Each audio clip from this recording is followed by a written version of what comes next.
נו. מאפיה. כל רוסים מאפיה. מאפיה. אתה מאפיה. פפואס, בלד. מה זה פפואס? פפואס זה קניבל, בלד, מאפריקה. יותר טוב. כן, עם מקל ביד. מאיפה זה? מאפריקה. מה זה? זה סופה פפואסים, אתה יודע איזה יום מחר, דיביל? לא. לא? איזה? אתה יהודי? אתה פושע. ואתה לא יודע איזה יום מחר? לא. אתה פושע שנתנו... מחר נגמר המלחמה עם נאצים, 9 למאי, דיביל בלד. מי אם לא צבא רוסי, אתה וכל המשפחה שלך נכנס באחד סבון של הרגליים נאצים. גם אתה? גם אני, אבל אני יודע, אתה לא. בגלל אתה קניבל.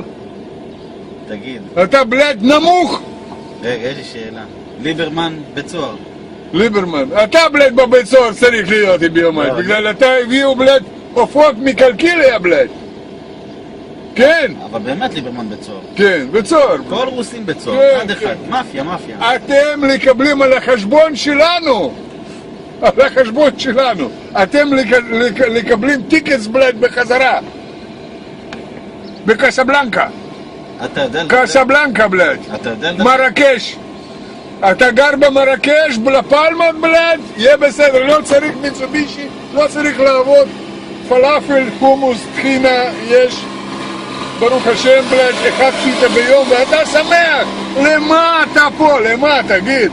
צריך לעבוד קשה, לשלם ניסים, צבא, זה, למה בלד?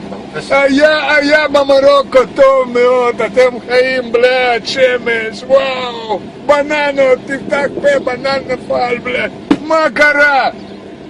דיבילים בלד. שמו אותך פה, להישרף בבודקה.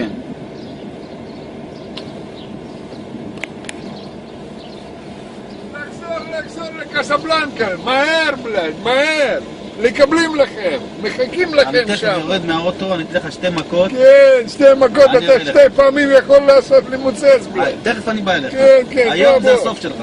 בוא, אתה אוהב משהו חריף? אתה אוהב משהו חריף? רוצה חריף? אני רוצה רק בידך. יש בשבילך יש חריף, תוספת, ככה עושים. לא! ופיזדץ. באוטו אתה לא שף. אני יורד, אני לוקח לך את זה. כן. גנב. לך תזדיין בתחת, מניאק.